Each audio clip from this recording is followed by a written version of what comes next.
All right, welcome to Served. Brought to you by nobody again. We're back. I feel comfortable here. It's a safe space. Yeah, this is good. This is good. Listen, we have a big show today. Our buddy John Wertheim is going to join us later. We have a big interview with Ahmad Nassar and Vasek Pospisil, who is the co-founder of the PTPA. And basically, we want to figure out exactly what they do, what their intentions are, how the money flows around between that, Winners Alliance, and a couple of other projects that they're involved with. It'll be exciting. We had some disagreement on Twitter, and here we are. They said they'd come on. We said we'd have them, and so curious to see how this conversation shakes out. But I am thankful to them for at least putting themselves out there. And listen, I don't think we're going to agree on everything, but I think it's going to be a very, very honest conversation. I can't wait to get to that in a little bit. As always, with us, producer Mike, Tucky, Sean. Let's get to Racket Rundown, brought to you by Wilson. A little bit weird because it's the staggered thing with the WTA and the ATP, where Beijing is finishing on a weekend, where men finished on, we had that Sinner Alcaraz epic. Imagine the expectation for these two always being like a 12 out of 10 and then delivering a 14 out of 10. These guys are insane. If you will go watch the clips of their most recent match, it looks like they're playing video. You know, like a 12-year-old gets really good at a video game? Yeah. And they don't miss? Yeah, that's like my peak physical performance. It's been really good video games. My thumbs. Yeah. These guys are just studs. I mean, if you look at the consistency that they're starting to put together, and these comparisons will inevitably only get bigger. Mats Wilander said, I think they're playing at a higher level than the big three ever did. I love Mats. I don't know that I'm there yet. I think that's a massive statement. But I think it does point to something that we can all agree on, is that these two are kind of separating from the field. And I think that's almost an understatement without being disrespectful to the field. If you kind of throw away the U.S. Open performance from Alcaraz and you look backwards from when he was getting over his elbow injury and winning Roland Garros, winning Wimbledon, finaling Olympics, had the hiccup Cincinnati U.S. Open, coming back, winning against Sinner, and then now is just rolling in Shanghai again. It's almost as consistent of a run as we've seen from him. We've seen brilliance and 4 slams and all this stuff, but at the end of last year at the US Open, he kind of faded a little bit, and that's obviously against his own shadow, right? And then Sinner, even with all this crap going on, with the worry and WADA and will he get suspended, and I'm sure there's a million things going on behind the scenes that he has to participate in because he has no other choice. And still keeping that level up is just absurd. So props to those two. I mean, there's not much of a rundown beyond those guys just, looking like they're going to be all-time greats if they're not already kind of there and or trending. Are. I mean, yeah. Alcaraz one. I mean, listen, insane. I'm obviously effusive with my praise of Andy Murray, and Alcaraz has more majors than Andy Murray. This is what we're seeing in real time. Sinner winning 2 this year, number 1 in the world. It's just absurd, and I just hope we get to see it for a decade. And it'd be fun if all of a sudden someone plays the role of Novak and breaks them up and starts beating them as well. I feel like I'm watching history repeat itself a little bit, but it's fun. Someone whose results haven't been as predictable as Sinner and Alcaraz, and the headlines have been maybe not positive, not negative, but just kind of a little uncomfortable with her breaking up with Brad Gilbert, coaching change, a lot of speculation even on this show on what she might do next. Picks up Matt Daly as a coach. It's fun to see. I know Matt Daly is one of James Blake's best friends. I remember watching Matt Daly win junior hard courts in San Antonio when I used to live in Austin. Crafty player then, good guy. This Coco going through and winning that Masters 1000 on the heels of disappointment, probably not defending the U.S. Open and maybe not playing her best, and the doubles and everything else. This was a massive rebound for her that was needed for this season, and she played great. She got through a tough one against Badosa in the semis, and then I think she played the best match that she's played since maybe Cincinnati last year. Maybe the U.S. Open she won But it was like there weren't a lot of straightforward wins, even in the run to the title there. Beating Muchova, who's in form, 6-1, 6-3. It's the best match I've seen her play in a long time. She certainly had it going. The forehand was working. She was committed. Massive rebound. Circle this result if she continues that progression towards, or if she makes another run at that number 1 ranking next year, getting back to 2, putting herself in the conversation for slams, maybe starting in Australia. Circle this result for Coco. And I also have to think, and I have no inside info here, as per usual, but a lot of the conversation is, okay, she's going to bring on a team. I don't know if we on the heels of Gilbert and maybe some names floating around that are very high profile. No disrespect to Matt Daly. I completely respect his tennis IQ. I love what he's done. He's firmly put himself in the conversation for this being like a full-time thing and maybe not needing a super coach. Certainly off to the right start. And if she has a really strong finish to the year, I actually don't know why you would put someone else in there, maybe change the dynamic, change the flow, maybe run it through the finish line. But props to Coco and team. It's as good as she's looked in a long time. Certainly the best she's looked this year. Was good out of the gates in Auckland, played really well in Australia, was like sneaky close to making the final and potentially winning that event. Lost a tough one against Sabalenka, a couple of points here and there. But she is fully back on track. Props to Badosa for continuing her comeback. Quarterfinals US Open. She had won in DC, semifinals here at another Masters 1000. She is playing like a top 5 player for the last 3 months of the season. And circle this one too. I don't know what the odds are with Muchova, and I don't know if there's a bet available for her winning a major at some point. She's not young, by tennis standards. Her top level is great. Beating Sabalenka there, Coco, all-world performance, but on the heels of making the semis of the U.S. Open, after being off 9 months, by the way. Like, imagine making the semis of the U.S. Open 2 years in a row, but actually not playing tournaments because you're injured for 10 months in between because of various surgeries. Muchova has the game and the top level to potentially win a major. And her on grass is, as she's kind of coming forward a little bit more, just a little sneaky thing. I don't know what the odds say. I should have probably looked it up, but like if they're generous, it's not the word. I'm not telling you to bet. I'm just saying it's not a bad one. Props to her though. She is really fun to watch because the way she plays is so differentiated for the WTA tour and frankly the men's tour. Now no one comes in anymore. No one, we treat it like the men are coming in all the time. They're not. They're coasting back 6-7 feet behind the baseline. Loved watching her. Happy for Coco. And then you were telling me, Mike, you're kind of chippy about Emma Navarro story, and this isn't like a regular Racket Rundown brought to you by Wilson, where we're going through the major events.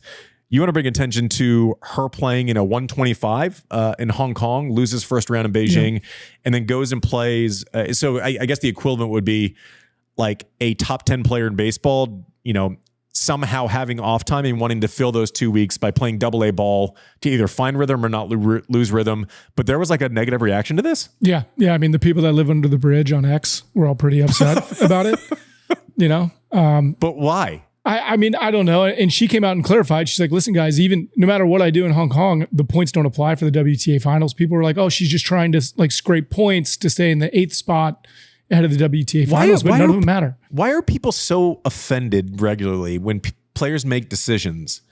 Like, do they think they know better than like the player and their coaches and everyone in the room? Well, I don't know. I mean, I'm pretty sure when I Google her name, it says tennis player. So I'm pretty sure you're supposed to go play tennis. Well, listen here. Let me break this down for you. Like, you can't make World Tour finals by winning 125s. It's a minor league event.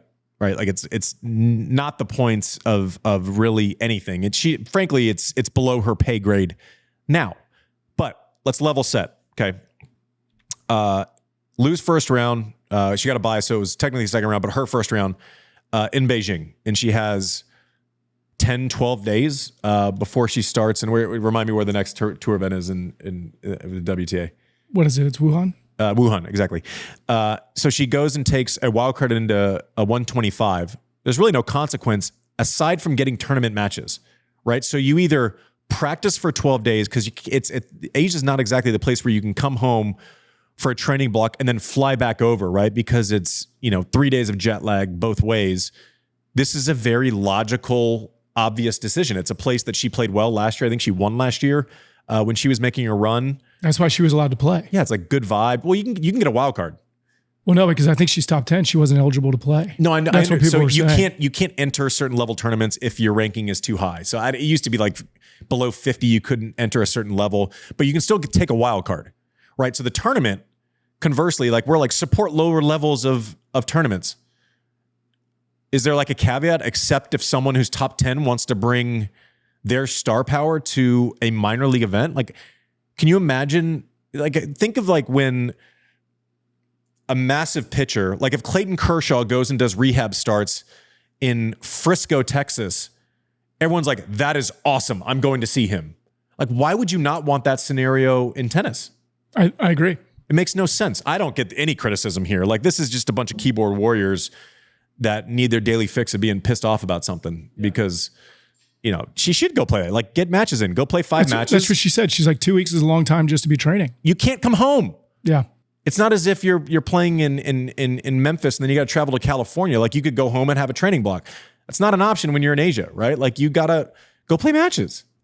That's a completely logical thing to do. She can take a wild card. She didn't break any rules. Tennis is like, listen, like, oh, you're taking points from lower ranked players.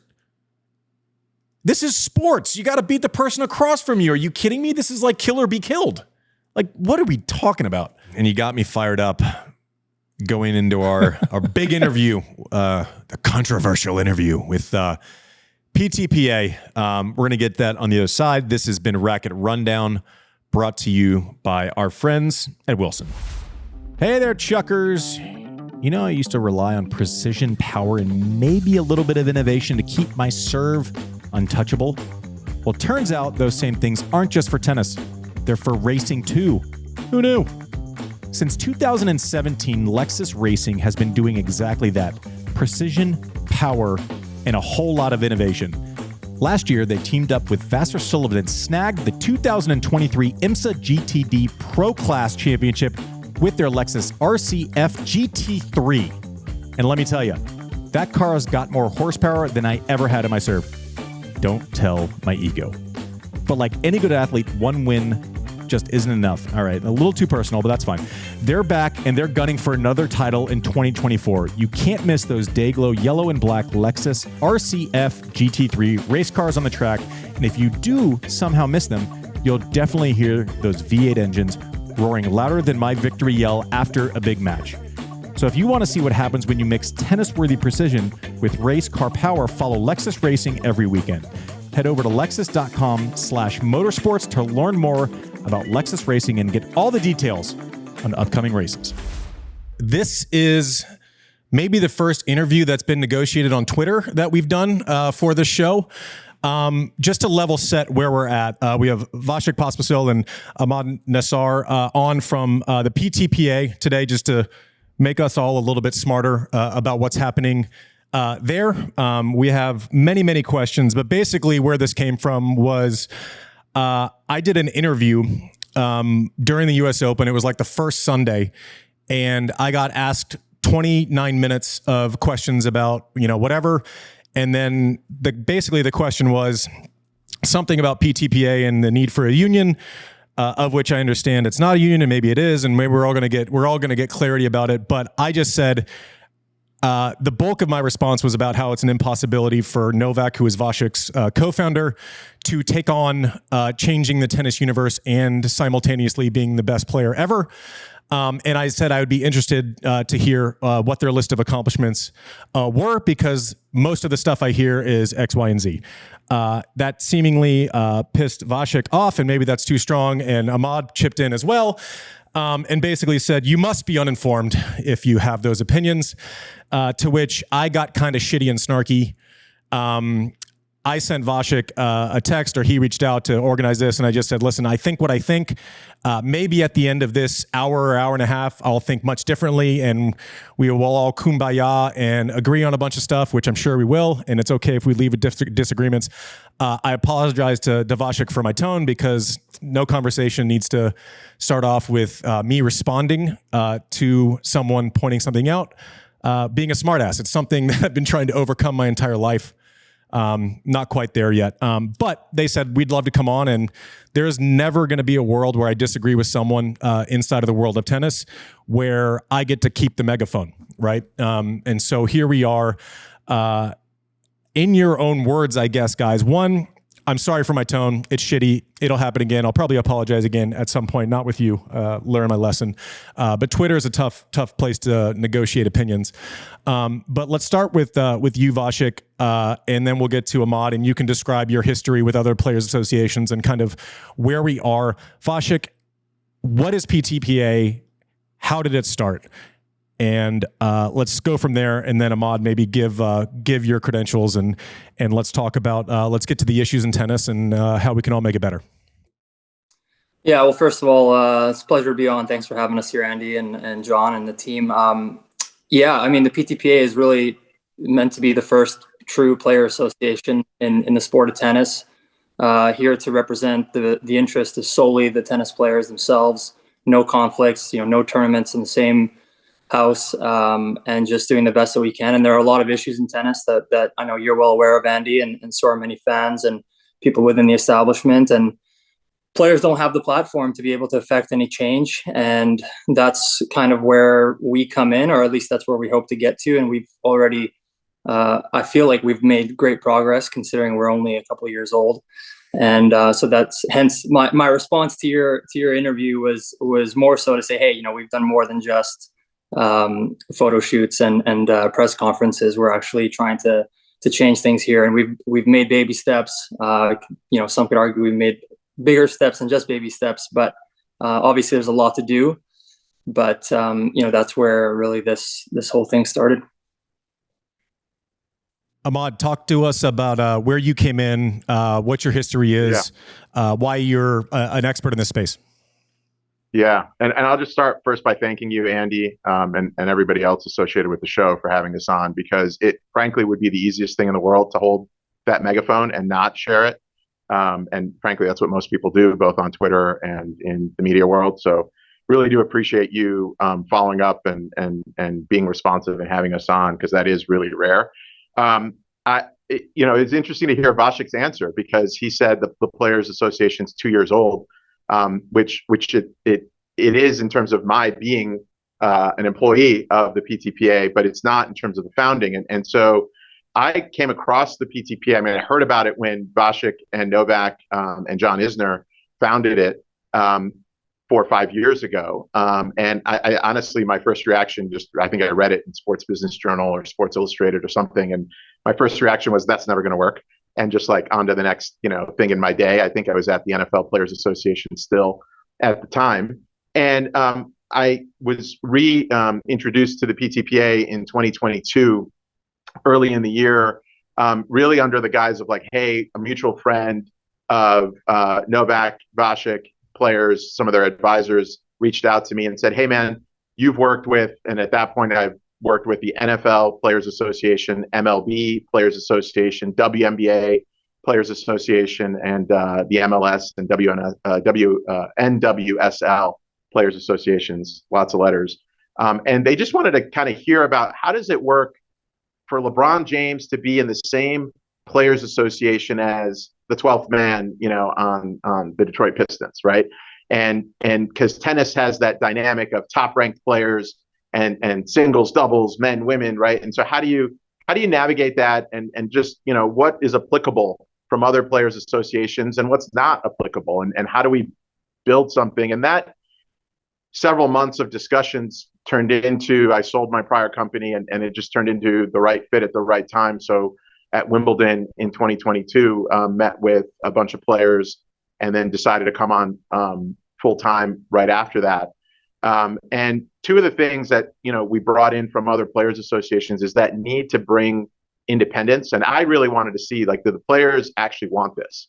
And clearly the players were frustrated. Guys like Vasek, Novak, Isner, Bethany, Maddox Sands had been on the player councils for the tours for many years. They tried to kind of effectuate that change from within the structure, and got frustrated because they realized they couldn't really bring about the kind of change they wanted to bring and what they thought was needed. And here's tennis. It's a global sport. It's massively popular, and it's just suboptimal. And I think you guys have talked about this a lot in the past. And it's just not, we have the US Open, and it's an amazing event and it's an amazing high. And then for most of the world, it's like, what happens after that, right? And I think, Carlos and Jannik are playing in China, and it's like on a random day of the week, and Naomi Osaka and Coco Gauff are playing, and it's on a random day of the week. And how do you fix time zones? No, I mean, well, I think it's the schedule, right? You got to look at the schedule, and does it make sense to port players 12 hours, right? As opposed to, like, how do you bring more order to the schedule, building around the 4 Grand Slams, right? And I mean, those things are amazing events, and that's what most tennis fans think of when they think of tennis.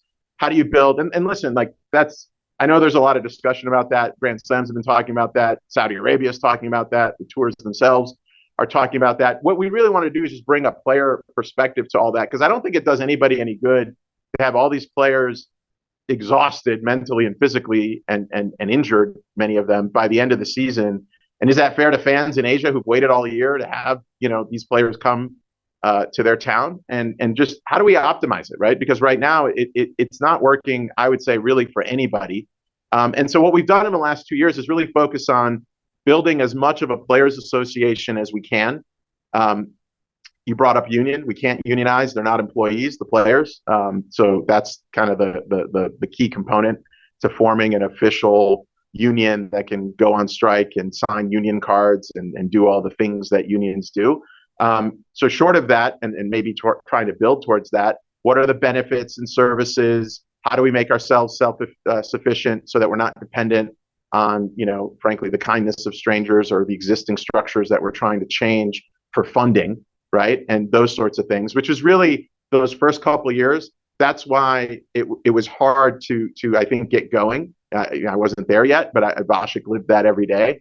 And so did Novak and the other players involved at the time. And I think what we've done now in the last really year and a half, 2 years is build what I think is the foundation below the ground. You don't really see it, but it's really important because you're going to build on top of it. And now, whether it's the slams talking about a premium tour, whether it's the ATP and the WTA merging, or Saudi, continuing to expand their footprint in tennis, what is the player perspective? And then really, how do we go about exerting our influence as players to change things for the better, not just for the players, but for everybody?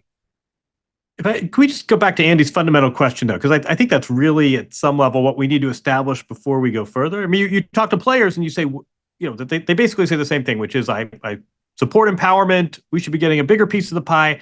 I'm not entirely sure what the PTPA is. It's not like a team sport. You're right. I mean, you can't. It's easy when it's just there's a union, there's management, there are two sides of the table.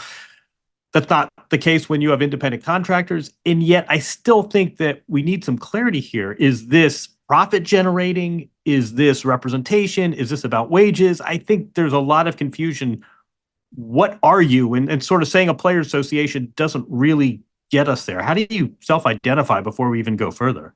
Yeah, no, I mean, we are a players association, a player union. We're a member of the World Players Association, which is the umbrella group for all of the unions across the globe.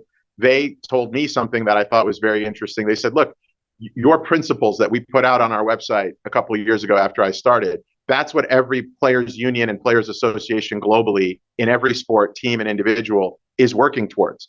Whether US labor law or EU labor law recognizes you as a union, Uber workers are independent contractors, right? Obviously, they have lots of labor issues. And so it is player support, player independence, player empowerment, player voice, right? It's all those things. And I would say individual sports, we don't have one NBA, right? Where that's the employer or management.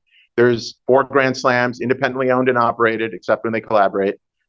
two different tours, right, that are independently owned and governed. And I'd say it's more important to have a players association in that kind of unholy mess than an NBA and an NFL, where you have a lot more order. There's a team, there's a dynamic where players are supported far more than an individual sport like tennis. So run me through this, because it's funny because I have my opinions before. Obviously you read and you didn't like them, which is just great. Like I'm never offended by that ever. But like in that last answer, I heard these words: empowerment, voice, power, independence. And it feels like the buzzwords are never ending, but like the basis of the question is like, on an average Tuesday, what do you do? Like providing a voice is great, but then it's like we represent 500 players, but then there's no public record of who's actually on board. Like, so I can't actually counter anything because there's no public record of who's actually involved with the PTPA past when you announce boards, of which I've talked to, the old school board members, some of the new committees that you've put together. So it's just a strange thing for me, because there are all these words that sound awesome in a silo, but then like on an average Tuesday, like what actually happens? And I don't want to be, I have to protect myself from acting like an asshole, because when the accomplishments are like, so we'll show you what you've done, and then it's like we've hired a staff and we've had conversations. And then we're going through this list of things and it's these words, but like what actually happens on a Tuesday, and like what's the actual flow chart? Because you're busy, because PTPA isn't the only thing you're involved in with research. There's like a lot of things that are all pretty incestuous, of which you're highly involved with, in charge of, or on the boards of, correct? Yeah. I mean, it's all athlete empowerment, right? So in terms of, that's the unifying player-centric, right? That's what we talk about. That's what worked really well with NFL players, MLB players, women's basketball players, women's soccer players. So on your question, because we get this a lot, how many members, where's the list of members? And without sounding cagey, these players have been threatened, right? And so we've actually, the ATP amended its bylaws to say that you are not eligible for benefits, your pension, what they call platinum benefits, if you are a member of any sort of rival group, right? And they don't define that. They leave the discretion with themselves. It could be that on a Tuesday, that somebody says, I'm a member of the PTPA, and on a Wednesday, the ATP says, oh, well, you're not eligible for your pension this year. Even Has though that you did happened to everything anybody? else. So because Vasek says he's part of PTPA. Have your benefits been pulled? Set players up for that. We don't want to set players up for that. So what we purposely, and we've told the ATP this, we are, and players are, wary of and afraid of retribution by outwardly putting any of their, now they're not shy to talk about the issues, scheduling, fatigue, all those different things. They're also not shy to sign up for our benefits, right? So I know that top players may not need this, but like 150 different players, men and women, right, across both tours, have taken advantage of or contacted us for help with anti-doping issue, fine appeals, rules and regulations, medical issues. We've had 289 players, right? And I have the names, but I'm not going to publish them, who sign up for Hilton Diamond status membership, which means a lot to the doubles guys who said, look, man, I've been on the tour for 10 years. I never got anything like this, right? And this is hundreds, thousands of dollars of value to me. I've had hundreds of thousands of dollars for a Hilton membership. I have the wrong membership. You're welcome to sign up. We'll get you one. Yeah, fuck me. I thought I just had to sign up for a credit card. Yeah. No, I mean, but listen, no joke. I mean, I have that credit card. You got to pay $600 a year, right? And they're like, I don't really want to pay $600. $400 for the diamond status that you're talking about, as per my research. But I digress. That's a 50% markup. But anyways, yeah. So I mean, look, I think we are very confident that players find value in this. Like we signed up, or we hired a chief medical officer, a medical director, a guy named Dr.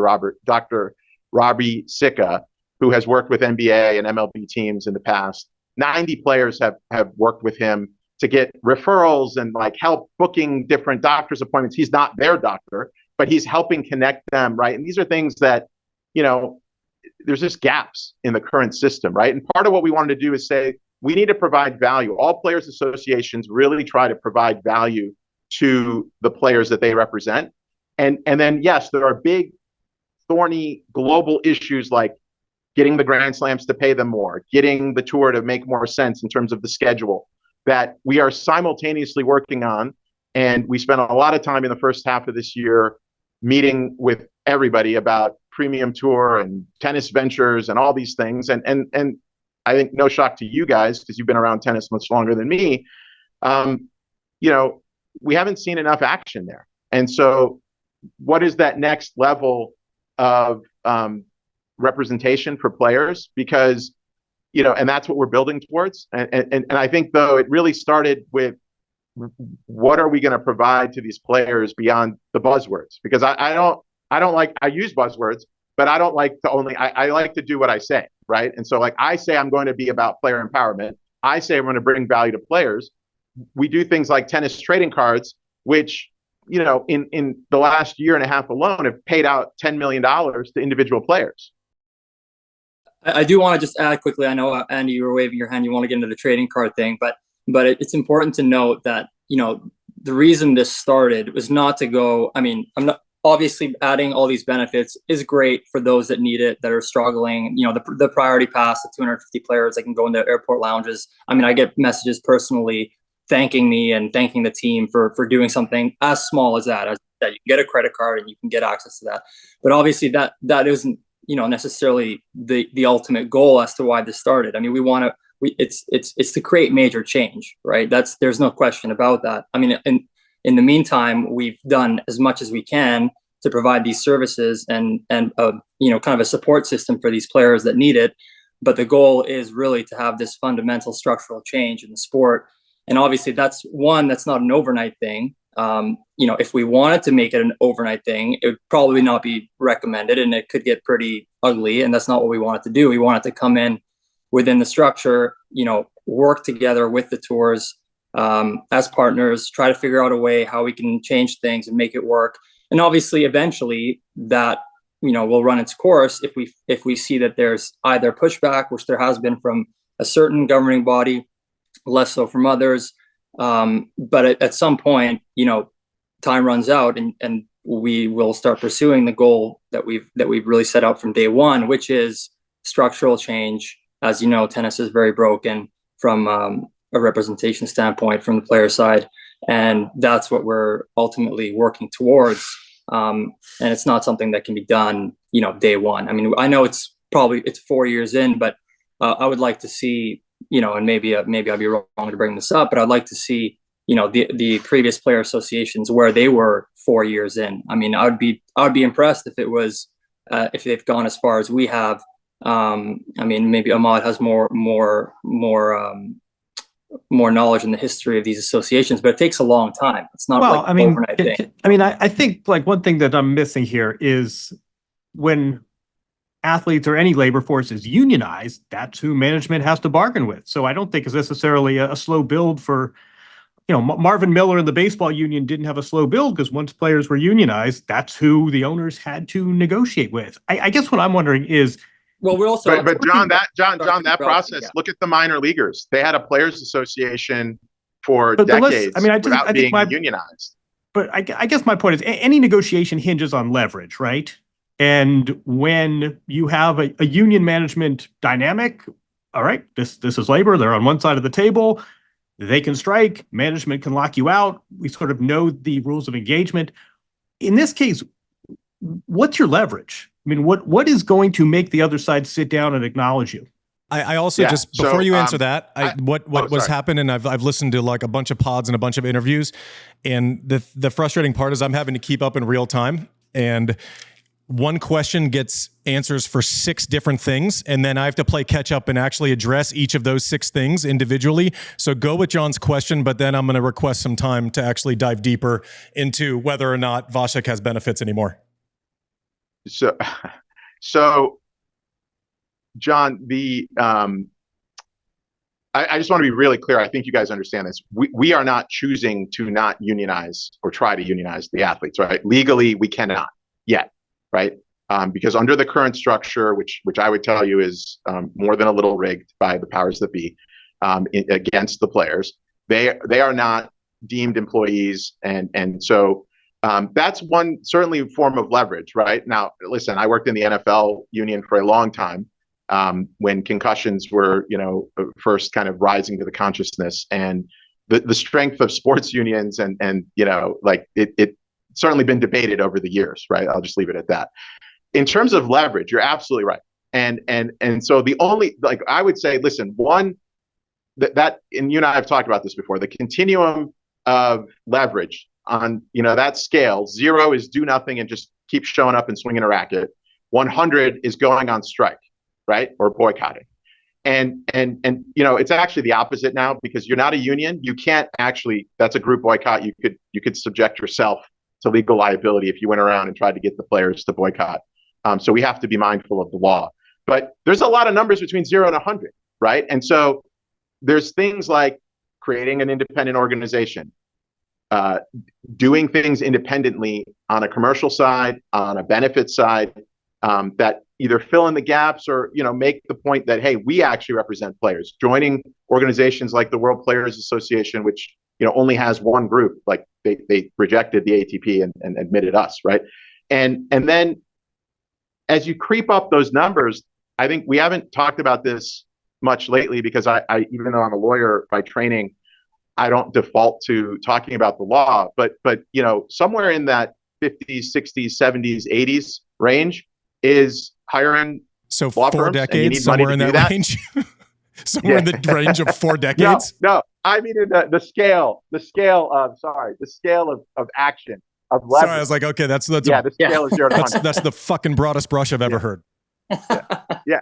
Well, but listen, because like that, I mean, what individual player is going to go hire a law firm? Jannik Sinner has to defend himself now in front of WADA and had to defend himself in front of the ITIA.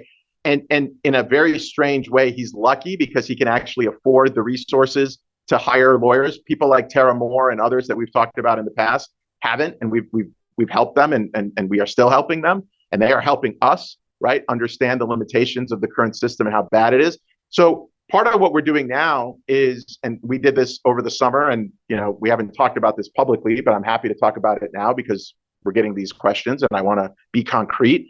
We embarked on a whole process to interview international law firms to represent the players as a body, right? And to look at, is the current structure of tennis legal in the US, in Canada, in EU, in the UK, in Australia, in New Zealand, in China, anywhere that they play tour events, anywhere that they play Grand Slams? Is it anti-competitive? Is it, with some of the differences between how the men and the women are treated, is that legal?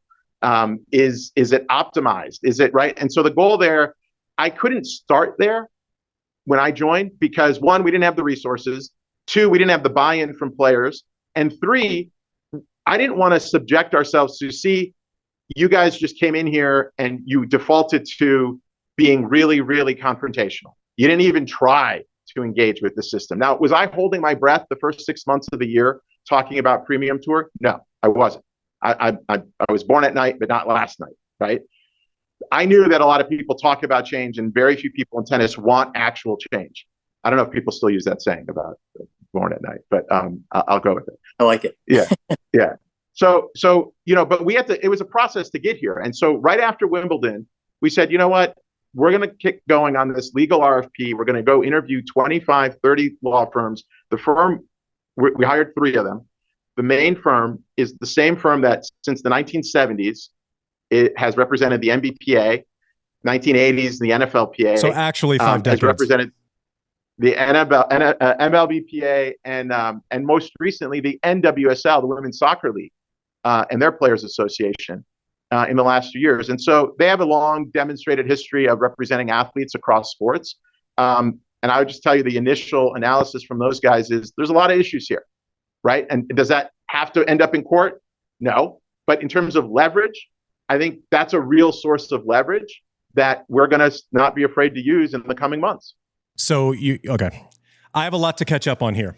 Simply, Vasek, you said threatened. That's a serious accusation. That's not nothing. Threatening someone is serious. So Vasek, on that basis, I'm assuming you have no benefits from the ATP anymore. No, there's difference between threat and action, clearly. And one, I didn't say that. Ahmad said that, but I do agree with him. So you disagree with what Ahmad said? No, I agree with him. I agree with him 100%. Okay, so I'm just saying I wasn't the one that said that, but I agree with him. Yeah, in 2020 when we first launched, there was an email sent to all players. I mean, I don't have it in front of me, but basically, more or less, read between the lines. If you join an association, there will be repercussions potentially. And players were scared. They were coming to me and asking me, what does all this mean? Are we going to lose our pension? What's going to happen? So the threats have been happening. I mean, they were real. And I still to this day get these questions from players that are concerned with, what might happen if they join an association. And that just tells you that to be clear, someone's afraid of something that was threatened a long time ago that hasn't happened, but they're still afraid of it. Well, the amended bylaws happened last year, less than a year ago. I don't have that language right in front of me. Has anyone gone down because of said threats that you guys are accusing anyone of? Has anyone lost anything based on the threats that you guys are claiming? No, and that's kind of the point, right? Because they can't really do that, and I'm sure legally that there would be. So why some are people issues. scared if they can't do it, Vasek? Why can't you say this isn't a real thing? Well, because they don't know any better. The players don't know any better. But that's your right? job. I mean, isn't if it? you can, well, yeah, well, exactly. That's why we're here, right? I mean, that's why we're here, and I mean, that's why players come to us and have all these questions, because they keep hearing one thing from one side and another from another, and it's hard for them to break through all the noise. And that's, to your point, that's exactly why we're here, and that's exactly why. But is this noise that's created by your existence? Well, our existence is there to fight the propaganda. Here's where I'm at. And I want to be fair. Yeah. This isn't something that was researched because I'm just hearing about threats for the first time on this podcast, right? So this isn't a gotcha moment, right? This is something that has happened in the last. Yeah. Sorry.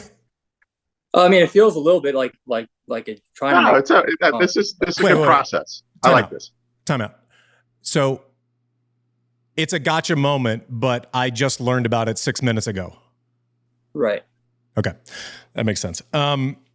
So as far as threats go, nothing's happened. The bylaws changed. Well, threats have been made. I mean, that has happened. Yes. Through the bylaws, through amendments? No, through that email that went to all the players, through further discussions that have happened one-on-one. Many players have reported this to us, and through changing the bylaws years later to really put some more teeth to it and maintain all the discretion. You asked the question, has anything been taken away from Vasek? I believe the answer is no. Has anything been guaranteed to anybody? The answer is also no, right? Like, there's no safe harbor here in terms of, hey guys, now listen, players are still signing up for benefits. Players are still showing up to our meetings and events. Players are still meeting with us at tournaments and on site. So I think there's more of a comfort there with engaging with the PTPA as an organization. But, to the question of, well, why don't we publish a member list? I mean, that was the answer, is that people have been threatened in the past well before I got involved. And that's not unusual, by the way. Like, so we've had players. I have a question for you. So of the active players that are on this, are they not scared of the threats? They're not scared of the threats. So the leaders mean so like their names, like their names but their names can be published on your most recent boards, but other players' names can't be published.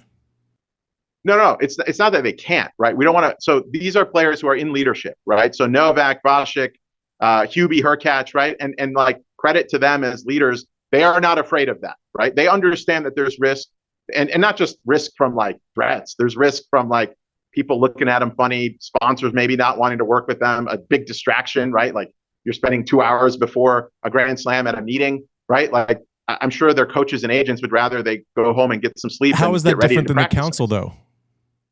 No, it's not. I have all the respect in the world for the player council as well. That's why I always stress that half of our executive committee came from that, because I've been in those rooms with the player councils and I see the binders and how much work they're doing and going through, and the food is cold and they've been there all day. I think the reality, though, is that this PA was born out of frustration with the lack of ability to affect real change through that system. no I disrespect agree to with the you there, players by the who are way. Like participating. I'm on board with that. I'm just I just trying to get a little bit more clarity. Producer Mike, you got something? Yeah. But so then, can you tell us then what is the total member count that you have? You don't have to reveal any names or anything. What is the total member count, and how many of them are in the top 50? Say. Yeah. So, I mean, we don't have a membership drive or sign up or anything like that, right? By How design, do you know if someone's for a the member reasons then? What? How do you know if someone's a member if there's not a membership drive or sign up? No, we don't tout membership. We literally, hey, anybody. So like these benefits that we rattled off, if you're in the top 250 men or top 250 women singles or top 100 men or top 100 women doubles, you are eligible for these benefits. And so, I mean, those are numbers we track, but we don't have a general, like, what does that even mean being a PTPA member? We're advocating on your behalf. If you're over a certain age, the AARP advocates for you in the United States, right, to increase senior benefits. They're exactly the same type of organization, right? They lobby Congress to help reduce drug prices. And whether you're a member of the AARP or not, you benefit if Congress decreases drug prices. Whether you're a member or have ever done a meeting or signed up for any of these benefits with the PTPA, if we can help reform the schedule or help increase prize money, you're going to benefit from that if you play tennis professionally. So can you take us also then into the financing? I mean, you've got a huge free rider issue where you reap the benefits even if you're done. Every union does, but you're not a union. You keep saying, but you're not exactly. But I'm saying if every association does, though. Okay. Andy, I mean, like that's not unusual. But help us. Can you just provide some transparency with the financing? Because Bill Ackman is behind this. No, he's not. There's a $40 million capital raise. No, that's per for the SEC an arm. filings for this year. There's dues. There's not dues. Can you just explain the financing behind this? Yeah, and it's literally a structure that, I mean, I'd love to take credit for pioneering it. We just took it from the other players association. So, and I inherited it at the other players association. So, and it actually goes back to the AARP in the 90s. But most of these unions are self-funded, not by membership dues, but by their for-profit activities, things like trading cards, video games, jerseys in sports that have jerseys. Group licensing programs. That's what they call them. Okay. And so the NFLPA has had one for 40 years, baseball longer than that. I think baseball is actually older than the union because Topps has been making trading cards for 100 plus years. And so that was what we wanted to bring in because that was my first question of the PTPA. It's like, guys, how are you funded? Well, donations from this guy and this, tennis fan and Bill, one of them. And I was like, that's great. And I respect people for doing that. That's not sustainable. It's never going to work in the long term. That's going to run out. It's not going to be able to afford paying for law firms or anybody staff, anybody who's going to be committed to this cause for 3 to 5 years, which is really how long at minimum it will take to make this thing have staying power. So they said, okay, how do we do it? And I said, well, you got to have this model that the other players associations have. International ones have it too. The FIFA Players Union has it. And EPL players have it.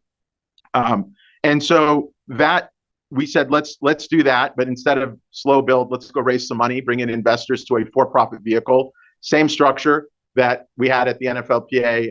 And when the prior company that I left to come join the PTPA a couple of years ago was a multi-sport for-profit enterprise that the unions all owned part of, that investors owned part of.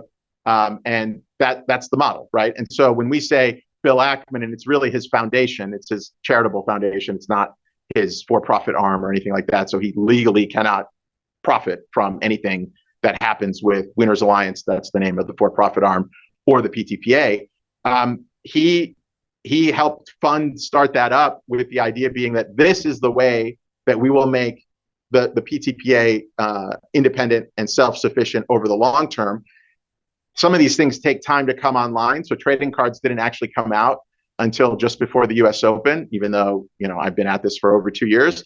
That's just part of the timeline. Video games take a long time to be developed. So part of the reason we took funding initially was to be able to get going. Like, hey man, we need to go hire a staff right now, and that's not a ton of money, but it is millions of dollars, plural.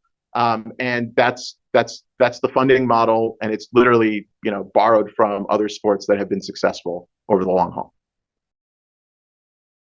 Trading cards, and I want to get into the org chart a little bit more. I've kind of said repeatedly on this pod that I think conflicts of interest are generally accepted. And Vasek, off the top, you said we're the only firm that has like zero conflict of interest, or we're the only association that has zero conflict of interest. Yeah. Am I misquoting? No, it's correct. Okay.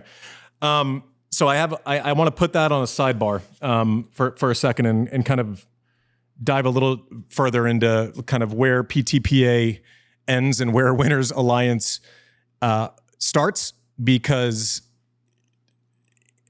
for example, the trading card thing. Help me understand this, because I go on the Winners Alliance website, and you can go on right now, you can click on the little top tab in the top right, and it has the team, it has all this great stuff, and then it has news, right?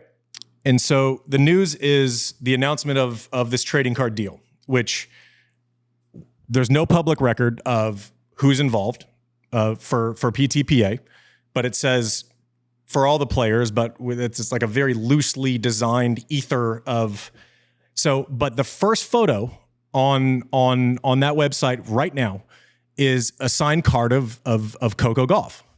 Do you represent Coco Gauff? No, her agent does. So no players association represents any individual player, right? So how does it get? How do you get paid out then? If you're someone who's 100 and if you're someone who's 210 in the world who wasn't part of this actual trading card deal, I'm assuming that, Novak's in this set. Does his paycheck trickle down to those who are 210 in the world based on this trading card deal? So trickle down, not directly, like they don't get a check. Yeah, they may benefit from some of the PTPA. So each player deal, let's use examples that I'm sure make more sense because they've been around longer. LeBron James has signed cards in basketball. Yeah, but I want specifics on your deal. Yeah, but I'm saying it's the same exact model. LeBron has an individual agent who negotiates how much he gets paid to sign each of those cards, just like Coco has an individual agent, and we work with every player's agent, right? We brought these deals to the agents. We're not supplanting agents. And in every other PA, we have to work with individual agents, right? Tom Brady has his agent. LeBron James has his agent. So does Coco, and so does Novak, and so does everybody else, right? At least at the top level. There's some players who don't have agents. And so anything that requires, every single player had to opt in to that trading card deal. The dividing line between Winners and PTPA, to go back to that question, PTPA is a nonprofit, right? And so as a nonprofit, you have limitations, just like every union is a nonprofit as well. It's a 501c5. A Canadian nonprofit, correct? U.S. nonprofit. We have both. We have a Canadian entity and a U.S. entity. So the U.S. entity, when I started, is a 501c6 entity, but it's a nonprofit, yes. And so that entity, you can't, you're only there to advocate, right? You can only engage in nonprofit activities. And so Winners does the for-profit, the commercialization, negotiating with agents, working with agents, negotiating with Fanatics / Tops, they own Tops, to do these programs. Hilton, right? Those are all things that, since they're more for-profit, MedNet, things that are on the advocacy benefit side, that's something that we do directly as a nonprofit organization. But I just want to stress, those dynamics of individual players, individual agents, that exists at every players association. That's why the template was, hey man, LeBron is a member of the NBA Players Association, and so is the 12th man, who I don't know the name of the Detroit Pistons. How does that work, right? And how does that benefit all of them? And that's just really the same model. Wait, so does the PTPA then own a piece of Winners Alliance? Yes. Okay, so when you do deals with cricket and you do deals with Michael Johnson's track Correct. thing and everything, the PTPA sort of gets a cut. Diversifying across sports. Exactly. And the fact that you're chairman of PTPA Winners Alliance, on the board of the cricket thing, on the board of the Michael Johnson thing, does that still mean that there's no conflict of interest when you're dealing for PTPA, but including all these different avenues and ventures through this thing that was built as a subsidiary to PTPA? Look, I think those are overlapping commonalities. That's why I said athlete centric. Those are all things where we're trying to benefit athletes, work with agents, work across sports. Is it possible that at some point in the future there would be a conflict because Michael Johnson's track thing wants to have a conflicting event with a tennis turn? I guess. And I'd recuse myself. That happens all the time in business. Conflict, you'll never have a world that is conflict free, right? The problem with conflicts is undisclosed conflicts, right? Like if that's where people get themselves into trouble, is like, oh, I didn't know that somebody, it's on the website. You did your research. Like there's nothing to hide. I'm not sitting here saying, oh my God, they discovered the fact that I'm on like, hey, my chairman at the NFLPA or the executive director of the NFLPA was the chairman of one team which worked across multiple sports. Is it possible that there were some things that would conflict there? Possible, yes. But was it an undisclosed potentiality? No. And I think the issue in tennis and many sports is like, you don't actually know a lot of these things. It's whispered about and people don't disclose them. It's certainly not available on the public web or anything like that. And people then don't get asked about it and people don't know about it. That's really the problem. So in the first question, Vasek mentioned we're the only thing with no conflicts of interest. Does that mean that he is incorrect, or it's okay because it's like you can Google, if you do enough Googling, it'll show itself because dummies like me can figure it out? No, I think that statement, I would say, look, it's not a conflict of interest. I was answering the question of could it ever be? I don't think it's a conflict of interest. I didn't ask that question. Yeah. What was the question you asked? Is it a conflict of interest? Yes. Oh, no, absolutely not. So I also asked the question, is someone 210 in the world? So correct me where I'm wrong. So if I'm 210 in the world and a trading card deal gets signed, my benefits are being able to tap into MedNet because of the money that's made through Winners Alliance. It's not actually money that's funneling down to me. Is that well, or the other, or yeah, Hilton, I get to tap into these other things because Winners Alliance is making money. Yeah. So trading cards, I would love for all top 500 players to have a trading card, right? That's not really our call. That's the call of the market and Tops, right? They tell us what players they want to work with. And somebody asked like what number of the top 50, I would say, I think 45 of the top 50 men and women each are participating in that trading card program, right? That's why it's successful. So we don't pick what players are eligible, right, for those sorts of deals. The company comes to you and it says we want Novak and we want Coco. Yeah, or a player who's lower ranked but like might be popular in Brazil, and like there's always exceptions to that sort of thing, or have a big social media following because they do cool stuff on social media. So there's certainly exceptions. That's generally been the top 100 players for trading cards, right? And so not every player, like Vasek, I don't actually know if you have I don't think you do trading card deal. Right. No. So like that's a real life example. You got to negotiate for Vasek in the next one, man. I couldn't figure out who his agent was, so we didn't get to him. But the even if you're not, I guess, selected or eligible, based on kind of the market determining of that type of program, you still benefit in the way you described, right? Because at the end of the day, some of that revenue is being used to fund the PTPA and to fund programs like Dr. Robbie Sicca, some of the mental performance and mental health programs that we've more recently rolled out. Those things aren't cheap and they're not free. And even like staff and, people to interface with the ITIA on different questions and different issues. And that comes up, the nitty gritty, like you asked a question way, way long ago about that I never got to, like what's a random Tuesday, right? Like we got players messaging us day and night about, oh, hey, I got dinged for a missed test, or I got this question about my eligibility, or I my agent is saying this.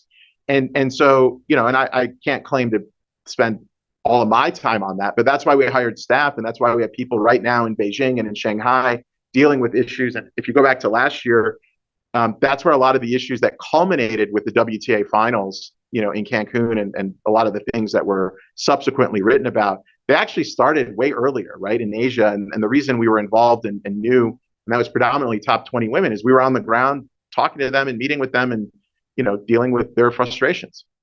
So 210 in the world, the net benefit is all of these other things that you're doing with the Winners Alliance and profiting from those deals. Yeah, it's how we are endowing the union, right? Like it's sort of like I use that example sometimes, like people, you have a college endowment, right? Like you have the Winners Alliance, part of their activities is endowing the nonprofit PTPA to be able to continue to provide and add more benefits into the future, right? JW, that's the intent. Can you quantify that? I mean, how much money have you? If someone said, how much money have you put into a player's pocket this year, what would you tell them? Well, last year we had a full year, right? So we were prepping for trading cards and all that. We'll July take to July, right? Yeah, $10 million. Now that's what's also represented as the total nut for the trading card deal, correct? Well, yeah. So I mean, I think I could do the math. You know, if it may be $11 or $12 million, right? Like, so yeah, the majority of that would be trading card deal, and that's disproportionate to higher ranked players. Carlos is going to make a lot more and Coco a lot more than player rank 97, 98. Now, but here's the interesting thing, because we normally say that, you know, the top players don't need a players association, which is generally true, and products like trading cards have existed for a long time, but they've existed in tennis like episodically. Serena Williams. Sorry to interrupt. You might have had cards. I was advertised in your deal as one of the people that was in on the deal, but my deal I'd never had any communication. But so when you say players, it's generally said that top players don't need an association. Is that said, or is it said that they need it less than lower ranked players? Maybe they need it less. Yeah, okay. No, that's fair. That's fair. And like, look, that's the example, because even like in basketball and football and baseball, they have trading cards that come out every year, and you can't just have Shohei Ohtani in a home jersey and an away jersey and stealing a base and hitting a home run. Like, you need to search, right? You rifle through the cards when you open the pack, you open the box, looking for that card, right? And that's what drives a lot of the sales. You need all of the players, and all of the players aren't represented by the same agents. And so that was the thing we pitched to a lot of these agents, really, and players, is like, in order to not have once every 5-year deal like a Serena had, you know, during her career, which obviously she earned, you want every year to have 100, 200 players in this base, you know, and it's a global market, way bigger than the markets that those other sports have. How do we create something that every single year you're having, you know, and it's just, how do you grow that in tennis, right? And where's the gap there? Because you have 5, 6, you know, different big agencies, and then you probably have 100 individual agents, somebody's cousin, somebody's brother, representing these players, and they can't go and get all of them together, right? For better or worse, brother or cousin. So what is the annual budget then for the PTPA? Like, we don't need to disclose anything about Winners Alliance, it's about $3 million. And that, you know, we hope to grow that over time. The majority of that is on, I think we've got 6 staff people, 4 or 5 different consultants, travel, and you know, and then we've got those, you know, Dr. Sika, some of the partnerships on the mental health and performance, you know, that's events, meetings, you know, that's basically it. And so you guys aren't going to do any dues model at all, or like have people pay in, because you did and then you don't, right? Yeah. We do not charge dues right now. And my theory on that, did you start with a dues based model, or am I making that up? Not when I got here. Vasek, had we ever had dues before? No, there've never been any dues. Okay. And my theory there, guys, just so you hear it, like, I how dare I ask somebody to pay dues if like, what value, you know, I got to show you first what value I'm bringing you. And then at some point, I'll ask you for dues. But even if I get $1,000 of dues from everybody, that's not really meaningful. And if I may, that's actually what kind of brought us to this Winners Alliance model, is because initially, obviously, I couldn't go to the players and say, hey, you know, can you pay dues for an idea, a dream, or something? And I was fortunate to have bumped into several, you know, now close friends that donated money to the association to actually run operations, which wasn't sustainable, and we found ourselves basically out of money. And and then that's when Ahmad came in and really, with his expertise, brought in the structure, which is also, you know, I think important to note, you know, as we talk about Winners Alliance making money, and that's been referenced a few times. But the PTPA gets a 70% royalty from that revenue that is generated by Winners Alliance, which is significantly more than the other player associations. And for me, that was really important when Ahmad was bringing this idea and coming forward. I wanted to make sure that the tennis players had the best deal in sport when it comes to a structure within the association, and I'm very proud that that's been accomplished. Can I ask you guys a macro question that incorporates some of this? I mean, one thing I hear from players, to paraphrase, is the season's too long. I get hurt a lot. I mean, now we have the number one player in the world is embroiled in this doping controversy. We've got real issues. And I get these emails about Hilton honors and trading cards that I'm not even part of, and a free, squirt of Pepsi at an airport lounge. There's a huge divide between what I need to see addressed and the material benefits I'm getting. What do you say to those players, and what is the biggest impediment to taking on the trading cards are nice and the health telemed is nice, but those aren't fundamental issues that as a player you care about? What's the biggest impediment to addressing some of these real structural issues? Yeah, and by the way, I made the mistake when I was the snark shark of, just because a suitcase doesn't mean anything to me, doesn't mean it doesn't mean something to someone. But when you come out of the gates hot, which, Vasek, you guys came out of the gates hot. Like, I remember the photo shoot. I remember the press release. We're going to fucking change everything. We're the disruptor. And then now we're talking about Hilton honors, right? Like, so it's basically level setting expectations versus, the actuality of what's happened. And trust me, I've been in, I just recently came back to tennis at scale, but I remember your 2012. You were part of that movement in Australian Open. That nearly boycotted Aussie Open. So I remember you were quite passionate. It wasn't. It was 07 where my point was, if we're not going to actually threaten the powers that be with anything that is consequential to them, then we should all shut up. And I had the top, 30 players in the world, and that was even earlier. That was 07. So I don't. Well, you're an inspiration. No, I mean, listen. But to my point and my criticisms, before we get to John's thing with the divide between what's listed as an accomplishment versus what we came out of the gate searching for, and maybe there's an appropriate amount of time that we can look back and judge on you. I'm not trying to be condescending to anyone who a piece of luggage makes a real difference to. I'm not trying to be condescending to anyone who wants a lounge in an airport. With $400, you can pay off enough breakfasts. You're actually making money. But that's an aside. It's not like a massive cost because you're getting free shit. Like, it's an investment. So I just want to level set with, I made that mistake. It came off wrong. It's obviously not the way I feel. I'm pro player. I wish everyone made $1 billion playing tennis. But how do you level set, Ahmad, back to John's question before I needed to air my own grievances with, listen, we were promised X and now we're dealing with photo shoots, which are probably necessary for some people. There's always an associated benefit to some company with those photo shoots, which I get. But that's kind of the fine print. But how do you kind of level set? Did I murder your question, John? No, I think that complements it well. I mean, the gap between the macro. Yeah, and I certainly understood it that way. So I guess as the guy who has to answer it, that maybe hopefully good for you to know.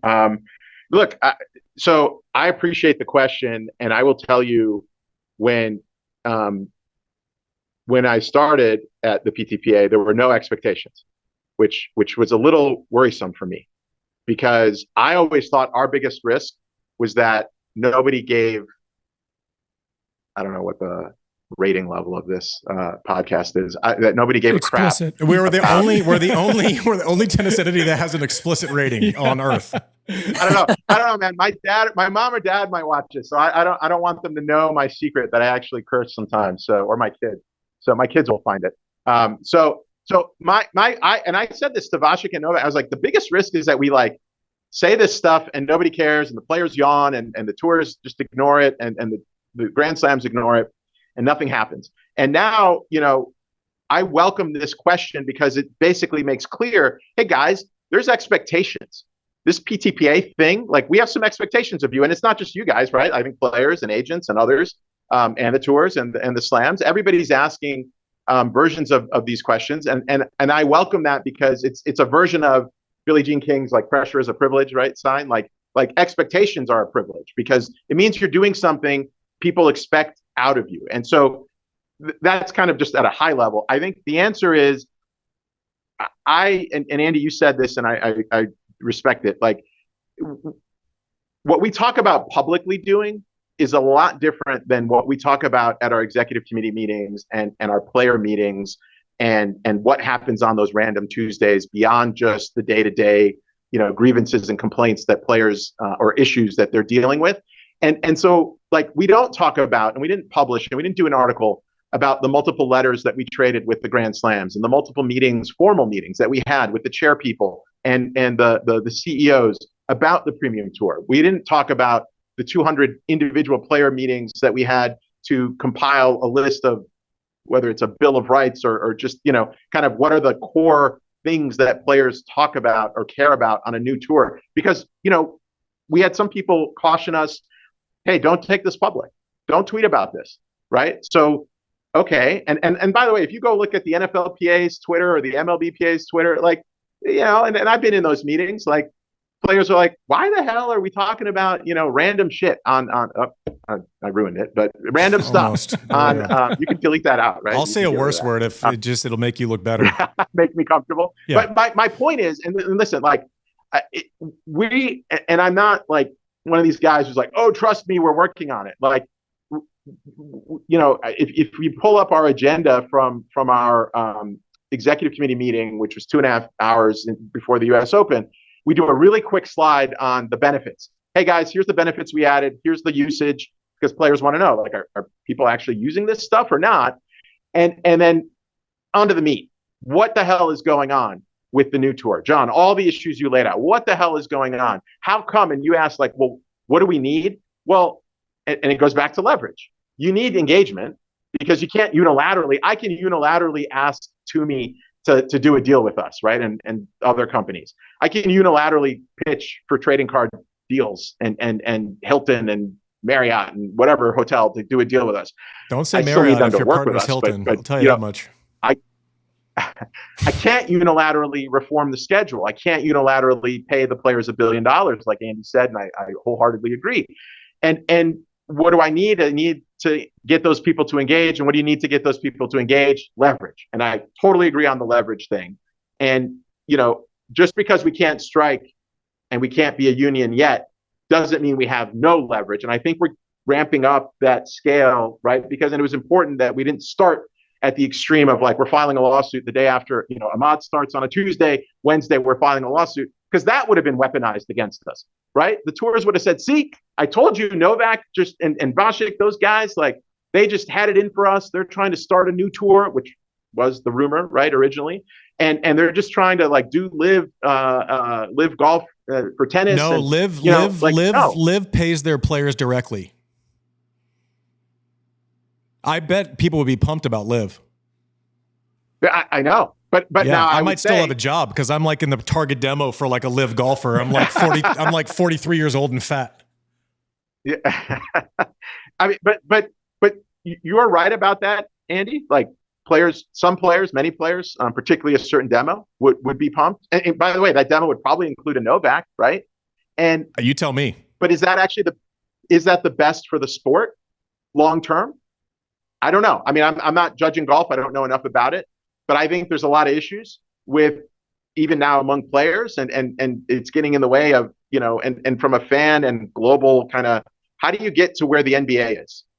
Like I just think tennis honestly should be at that level globally, not next year or the year after, but like at some point it is such a special global game. And it's the same. It's not even soccer, right? Like it's the same 100 men, 100 women, or whatever number it is. Like that's who they want to see.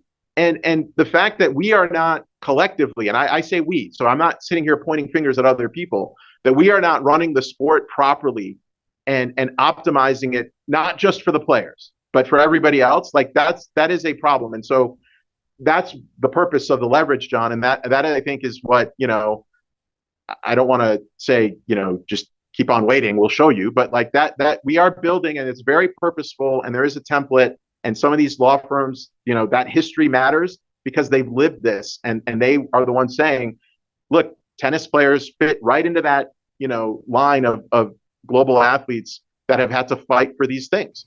You've mentioned the law firms that say that, X, Y, and Z, and you kind of say the law supports us and this being illegal, and at some point we might pull that lever, and then you kind of say that, well, it's not our intent to pull that lever. So like you kind of mention it, but then you also don't want the ATP to threaten something that they're not going to act on. So how is that different? No, I didn't want to immediately threaten that. And I didn't immediately want to run it in court 2 years ago, right? So what have we been doing? Now we're getting to the point where, guys, now we're threatening. You met with players at the Australian Open and set expectations that you were going to revamp the tour and you were going to increase prize money. This is all public, right? I mean, there's a lot more private that has been said. What happened? Where is that? And now we're getting to a point where we tried to engage in good faith. I can say that with a straight face, right? Was I expecting things to change dramatically? No. But I can say we engage in good faith, and I'm certainly not afraid to take those next steps and to ratchet up that pressure, which could be, not guaranteeing, but could be including filing lawsuits, could be including filing government complaints. I mean, just today there was a big antitrust lawsuit filed in NASCAR, right? I mean, this is a big global issue in sports. It's not Super League has had issues. I mentioned the NWSL before. This is not unique to tennis by any stretch. What's different in tennis is up until the PTPA, well, what is the organizing body to actually bring a claim like that, or to even investigate claims like that, or the structure when we say independent contractors versus employees, and to do it from a perspective where I don't also own a tournament, or I don't also own or sit on the ITF board or the ITIA board, and those are the kinds of conflicts Vasek was talking about. Is like, it is incestuous in tennis. Vasek, would you say then schedule is going to be the number one priority for you guys heading into 2025? Working on that?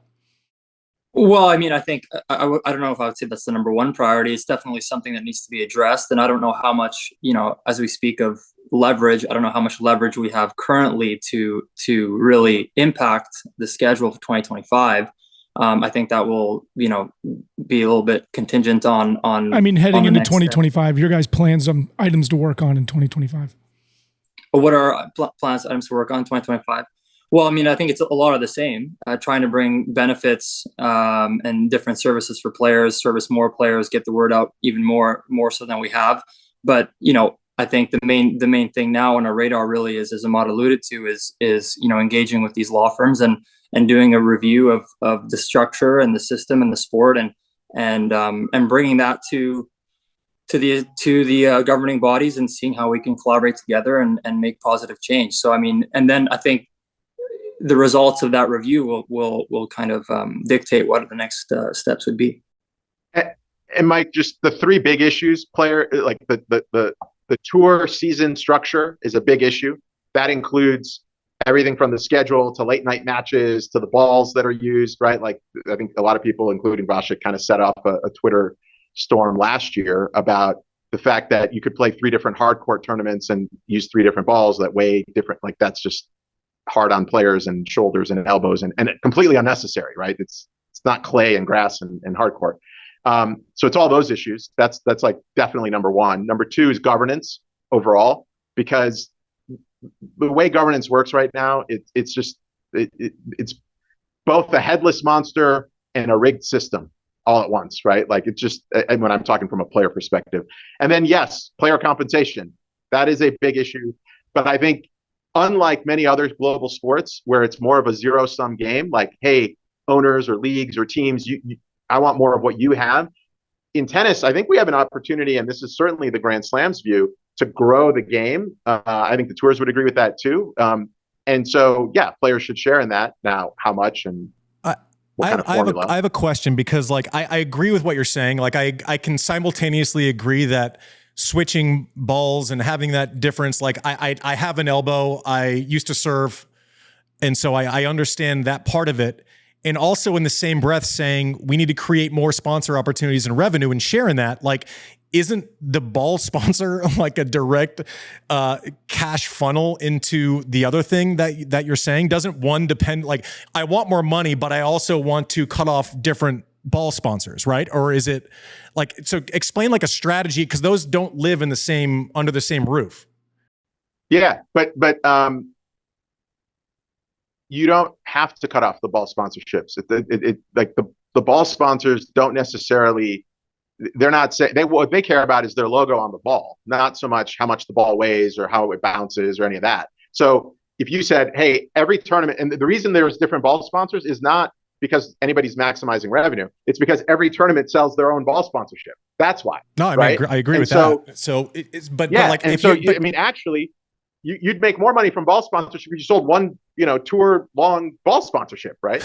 Sure. But if there's 2 years left on one deal and 6 years left on another deal and 10 years left on another deal, it's real easy to say sell one ball sponsor. And then when it comes down to it, like you're saying, we don't have the leverage we want.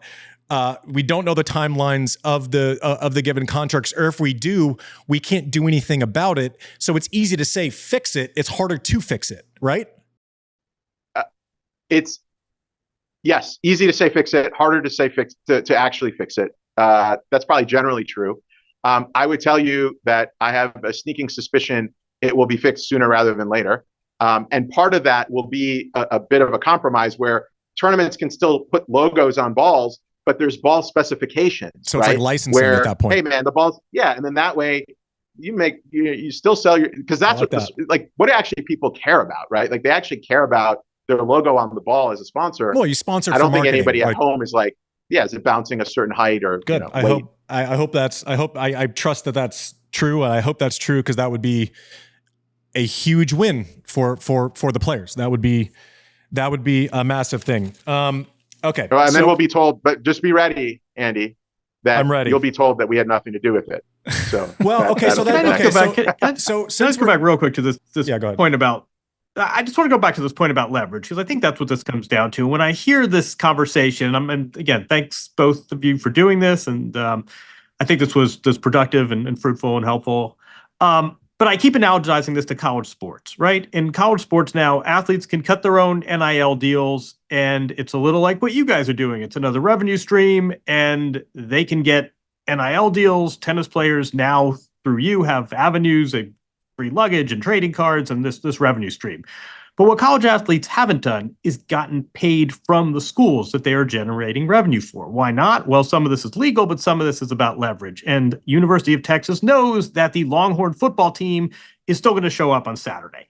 And as long as that is the case, the athletes are not going to get paid from the source of the revenue. They can get their own deals. They can do these side businesses as you guys are.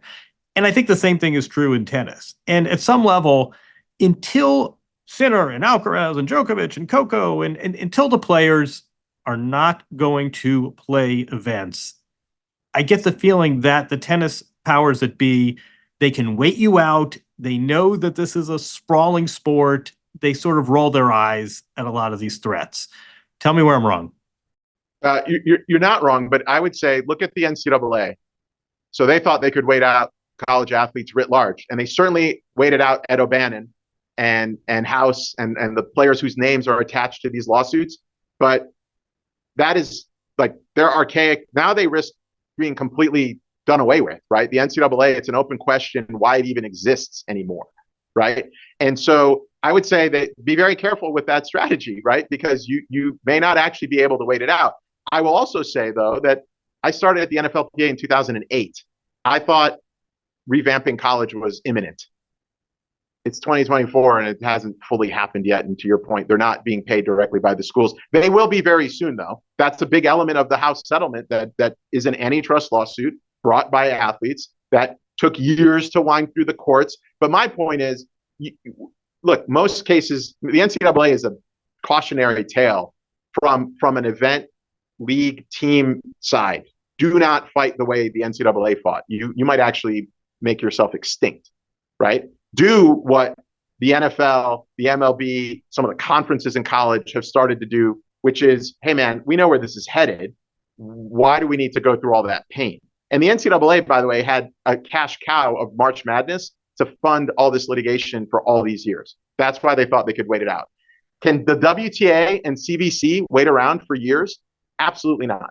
Can the ATP sit around for years? They're probably better able to withstand some of this stuff than the WTA, but I don't think they want to spend their time and money on that, right? And especially when we're sitting here saying there's actually some I wouldn't say obvious solutions, but there are some, things that we could all do collectively that would make the sport a lot more money in general and do things better for fans and sponsors and commercial partners, right? So why don't we do those things? I mean, that's because the alternative is you want to be the NCAA. Okay, well, that's not going to end well for anybody.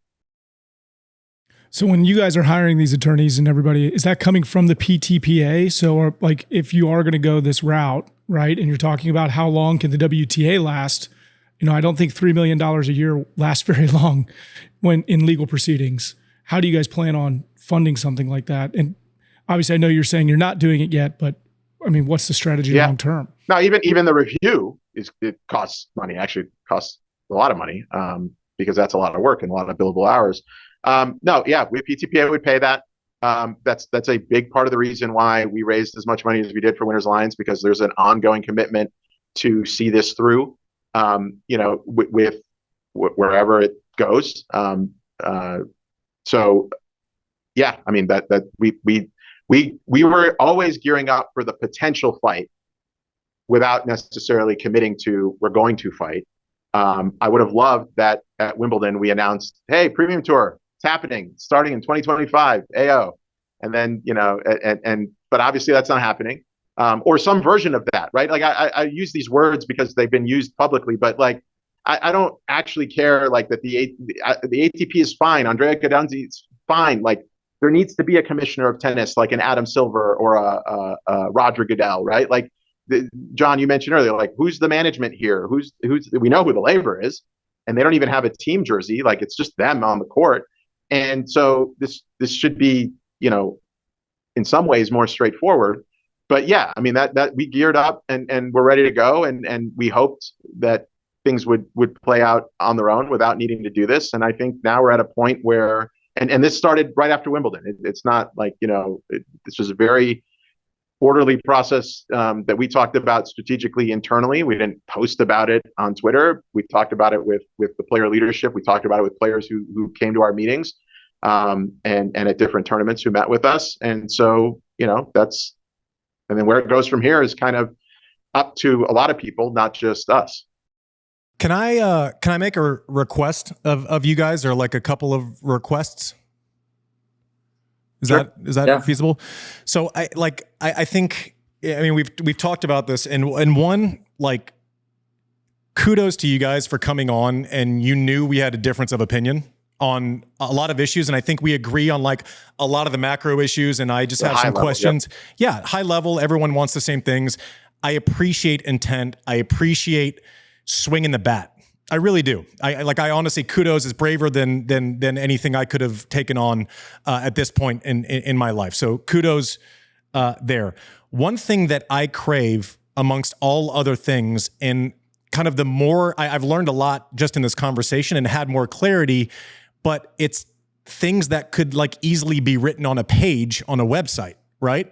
Like the budgeting for the Players Alliance versus the PTPA. It's this vague, like for-profit, nonprofit, which is not easily digestible, right? It's like, okay, there's a nonprofit, but then there's a for-profit. It presents like an agency. You have to be able to name names. Like you simply, we have to know who's actually on board, because if I'm you, I'm going a public proposal. Let's talk about schedule. And my dream scenario for schedule, and Vasek, you can tell me why I'm wrong, is move World Tour Finals up a month. The last month of the season is 250s, right? The top players don't have to play if they don't want to, or they're getting paid to play.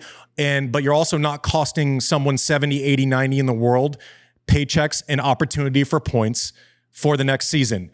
If you all have 70 signatures in the top 100, and then end end after that? Yeah, you move up. But like no one qualifies for World Tour finals through 250s. It's not the thing. Like the top 8 players are making semis of slams. They're making finals of Masters 1000. It's not dictated by, so like why not just run the 250s in really targeted marketplaces the last month of the year?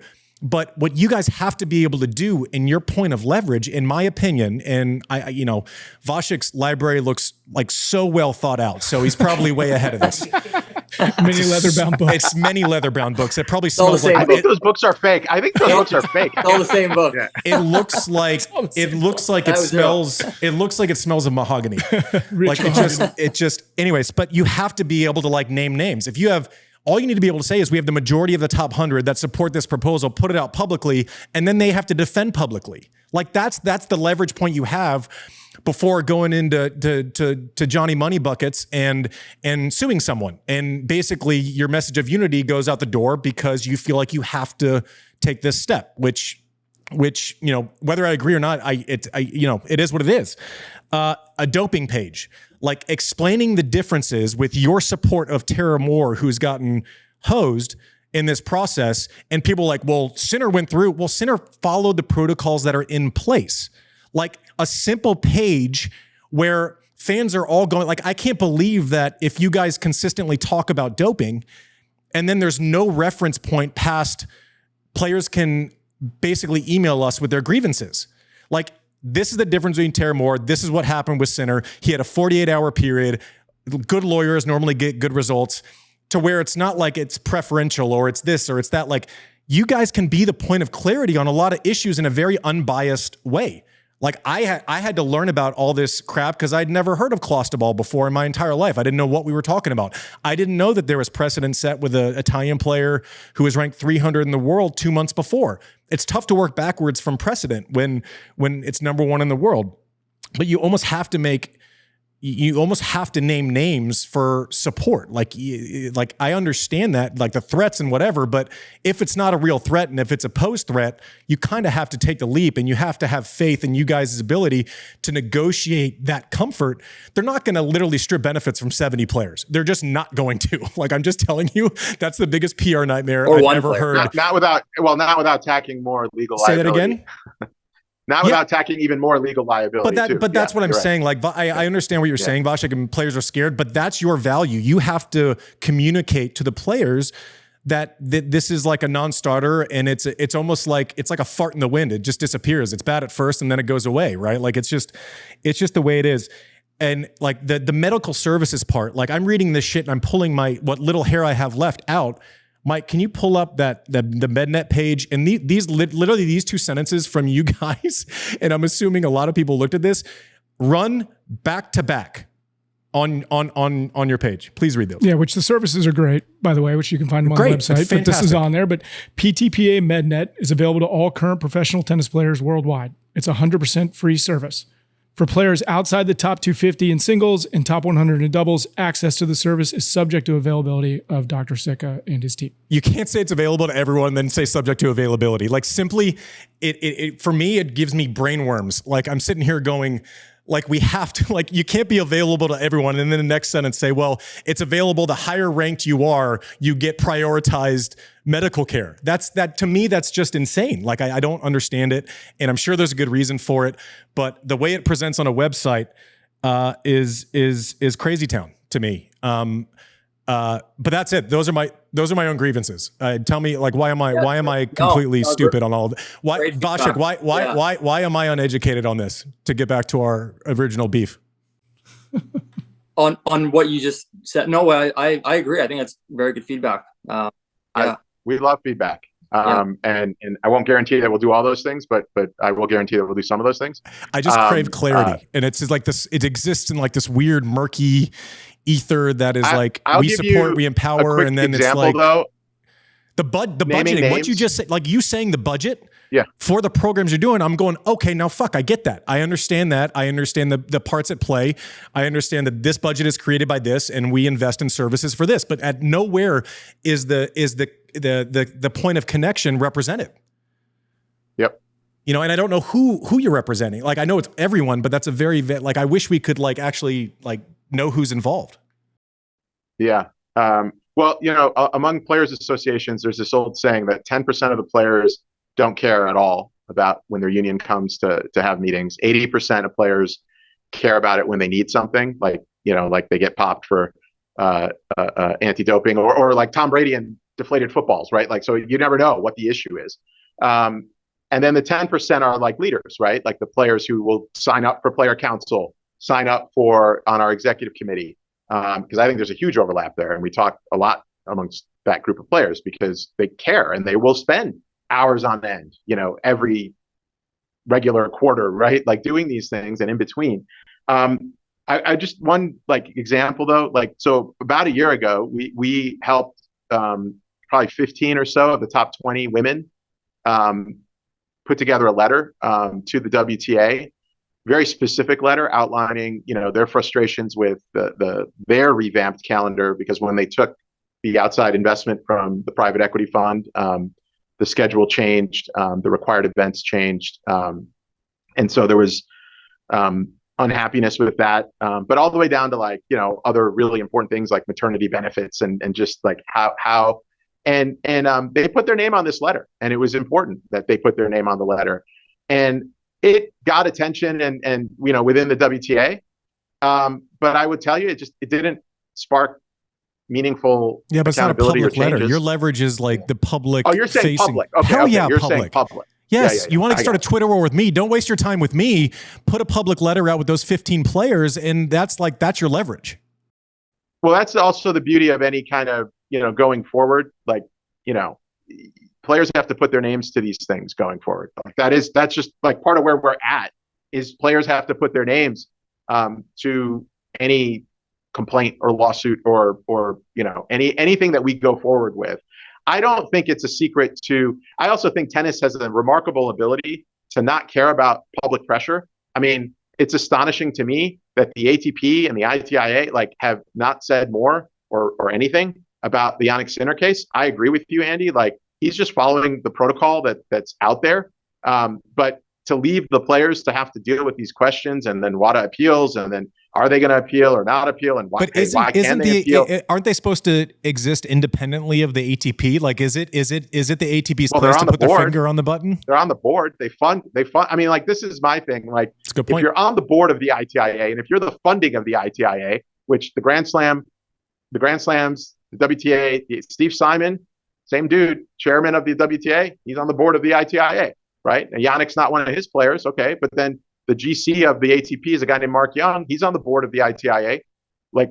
So what are we, I mean, could you imagine a top player in the NBA getting, popped for some sort of issue with drug testing and then having the team, the league, nobody ever says anything. I just leaving the room, leaving the space for some of these often social media, permutations to then fester and grow is that's always going to happen because social media is what it is, unfortunately. And I don't condone it at all. Okay. But I just why is there even the space for that? Why is there not? Look, you rightfully pointed out some clarity and clarifying things that we should do more publicly than coming on this awesome podcast that hopefully will get millions of views. You should have pandered at the beginning. That would have helped. but hey man, really, the PTPA that started 4 years ago and 2 years ago I showed up and we're trying to get going. I welcome this kind of scrutiny and expectations. I really, really do. But man, where is it for the Grand Slams and the tours? And I'm not faulting you at all. And John, you've written about this for a long time. But writ large, it doesn't exist. And they just keep going and to their extent, to the players, you're lucky to play this sport for a living, which you are, but you have to be really good to do it. And that's true of LeBron or anybody else. And you should get compensated accordingly. But generally, it's we'll just wait you out. If you're a loudmouth like Vasek or Andy in 2007, we'll just wait you out. Or we'll just bank on the fact that Andy won't be able to get enough of his players to do whatever it is, right? Or Vasek won't be able to get enough of his players. And we're trying to break through that. Just to be very clear, mine was not to take on the ATP. It was just stop complaining about stuff you have no interest in actually doing something about was my point to the room. Because it was, and you talk about like conflicts of interest, and now I'm going to get to the point where it's like you have, people representing the top players who also negotiate a TV deal. There's going to be like a conflict. Like you can't avoid it. Never in my business life. So my post-tennis career, I've had someone negotiating both sides of the same deal, which is the current setup for the ATP. So I get what you guys are doing. I understand. I just crave like the actual clarity and details minus empowerment, voice, like there's like that can mean so many things. And I want like, if I would almost rather have, as opposed to boiling the ocean, like this year we're going to fucking do this and this. These are the things, and then you can have all these other things. But like, I am thankful you guys came on. I feel like I know a little bit more because you all have come on. Is there anything else that's important to you that I should have asked about, but I didn't because I'm a big dummy? No, I mean, I think this was great. I think we covered a lot. I mean, I totally agree with your feedback at the end there. I think, which is something I wanted to address briefly, but as you mentioned, why we don't give out the big names or who's part of the list. I mean, I agree with you. I think it's something that we can look into right now going forward. I mean, at the moment, I think it kind of started when things were quite antagonistic, and we wanted to give that kind of sense of security to the players as well. And honestly, it's just something we haven't really revisited and we've got so much momentum the last couple of years. We didn't feel like it was totally necessary. It wasn't in the way of the path to what we're trying to accomplish, but it would definitely help. And I mean, it's something that we'll look into. But I mean, in general, yeah, just it's great to be on your podcast and appreciate the opportunity to spread awareness. And I mean, at the end of the day, we're just trying to do the right thing. So I appreciate the platform as well. And outside of this important issue, how are you feeling health-wise? I was watching the match in Canada where it was brutal, and all I was saying was get off the court, and you just didn't want to get off the court. It was I had a lot of sympathy for you in real time. Oh yeah, I appreciate that. Yeah, I'm recovered now, but it wasn't great at the time. And been dealing with elbow issues the last 2 years, 3 separate elbow tears. I'm not going to throw shade on the balls right now. I don't want to get back into the ball discussion, but 100% related to the balls. Yeah. But sorry, Vasek. Yeah, no, body's holding up. I appreciate you asking, and I'm gonna give it one more go and see what happens. Well, best of luck with that. Ahmad, what else? No other question that I thought you didn't ask, and I do appreciate the forum and the questions, all of them, and the feedback, and totally respect. You can think what you think, where you started, but I hope we've given you some facts to help. And Winston Churchill said, when facts change, I reserve the right to change what I think. So you certainly have that right as well. And as things develop, I mean, the one thing I will say, just to wrap up my, unless you have anything else, is like, I like the players I've dealt with in tennis. I've just never encountered anything like that in professional sports or college sports, right? Like the aloneness of like traveling the world playing tennis, especially if you don't have like a team or family. And even if you do, like you can have family with you, but then you don't get to have like a normal life and normal human interactions and all that. And on the one hand, yes, they get to travel to these amazing cities. But on the other hand, like that very human element, which I know because you played and more players than I do. But like just comparing that and, why I think tennis players need this more than even other sports, particularly team sports, where you've got a team dynamic and there's other players there and the team takes care of things like travel and hotels and when things break down, like they just deal with it. And I've just never seen that before. And it is honestly why we keep trying to do what we're doing. And it is about taking a big swing, and I'm not afraid to strike out because I've had some other successes, and I got plenty of like it's fine. And I think it's just trying to do what's right by these players who I think really deserve it. And to bring some of these things into the sport because it is such an awesome sport. JW, what else you got?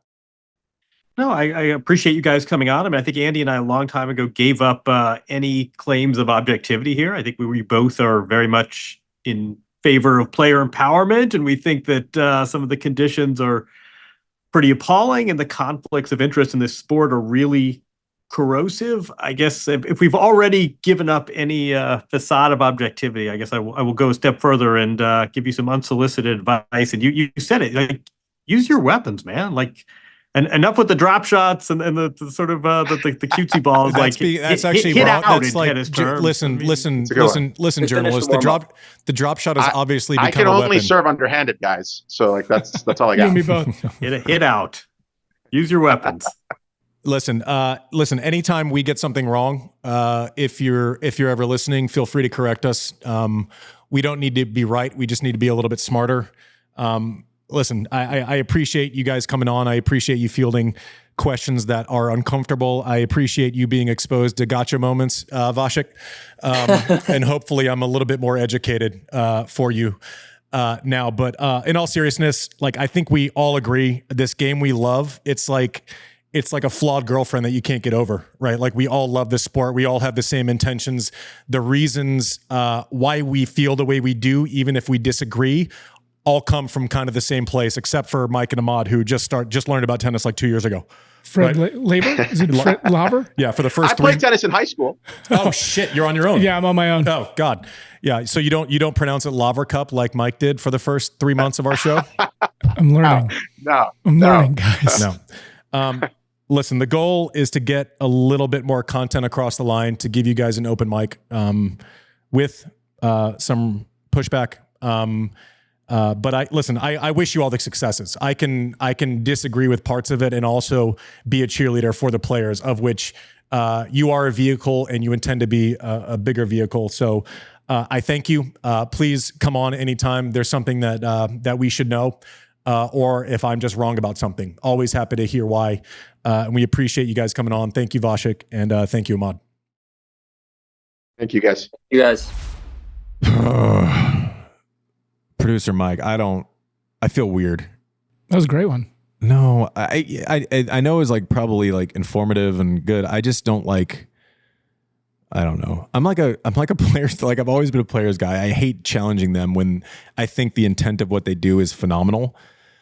Also, like, I just need to know exactly what's going on. Yeah. Right. But I feel like, I don't know. I feel like, I like the fact that we can take the conversation out of 140 character threads. Yeah, you know, totally. and actually right. actually have constructive back and forth in a non.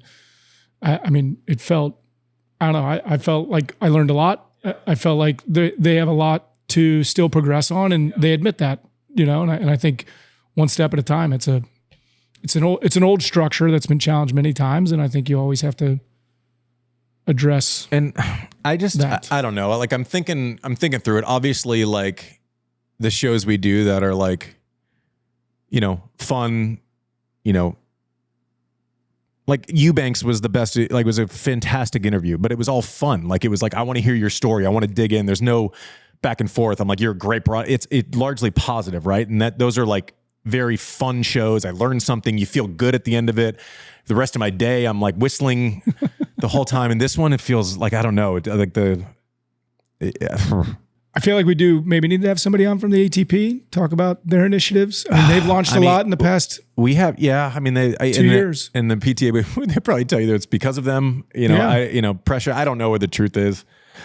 I know what questions I want to ask. And they said some other things in there too that I think, you know, we definitely like we're gonna sue you. Yeah, and that there were, you know, threats. Yeah, and things like. There's a lot. It was. I mean, listen the way you want, but I felt weird. But I guess that's good. I mean, listen, we never want to be. I don't know that we ever want to be the medium that avoids. You know, I don't want to say conflict. That's probably too strong of a word, but it avoids disagreement both ways. I think we're allowed to disagree with people, and I think, listen, we will forever welcome on anyone who disagrees with us. Right? Takes a side, feels strongly about it. You know, asked to come on, and it's an interesting story that has scale and a level of importance inside of tennis. We're gonna take that interview every time. Like, we're just going to, but sometimes it's gonna get weird. Like, it just It just is. We'll also welcome you on if you agree with us. We like that a lot as well. No, I'm not saying, listen, obviously everyone likes, confirmation bias and all this stuff, but I'm just saying, like, if we are committed to like learning something and at least being, having strong convictions, maybe loosely held, we have to have conversations like this. I don't know how it's going to be. I don't know how it's going to be digested. I mean, I really actually value feedback of our listeners here because I just feel strange. Like normally you get off these and you have like this almost buzz or high because it was a fun conversation. You covered X, Y, and Z. There's a funny story told. That wasn't this kind of show. No. I kind of look forward to next week. Hopefully it's something a little bit. Hit us up on social media. Hit us up on YouTube. Throw the comments. Hit us up on our website, servedpodcast.com. Anywhere Social Sophie's going to be inundated. Website? We do. We do? Yeah. When did that happen? Yeah. We've always. Oh, okay. Well, always go there. I go there every day. Obviously. Hit us up on all the things. We do value your feedback. Go visit Social Sophie over on our socials. Yeah. She's been taking liberties. She's been taking shots at me. She's been popping off. She's crushing me. What did she say? What's hard 75 or what 75? Is there like she's doing some like young person thing. Techie Sean, you know anything about this? 75 hard. Yeah, that's it. 75 hard. Do you know what that is It's what is it? For 75 days, you stick to like a diet and a workout regime, but she turned it into stuff that she shouldn't do on socials for 75 days. 75 hard is. She made some reference to like the hardest thing is going to be like finding content with me winning. Smoked me. All right. On a lighthearted note, hopefully go check us out. Give us your feedback on this episode. I have no idea how this episode is going to be digested. But it was a conversation worth having. Hopefully we kind of learned some nuggets along the way. I certainly did. I'm assuming it's going to be, it's the same episode that people are listening to, and there's going to be some positive feedback. Some people are going to say you were a dick, and those all very well might be true. But I do thank Ahmad and Vasek for coming on and not shying away from the conversation. Listen, we don't have to agree, but hopefully there's a base level of respect and curiosity. This is Served. Thanks for listening, and we'll see you next week with something maybe a little bit more lighthearted, Mike. Yeah. All right, we'll see you.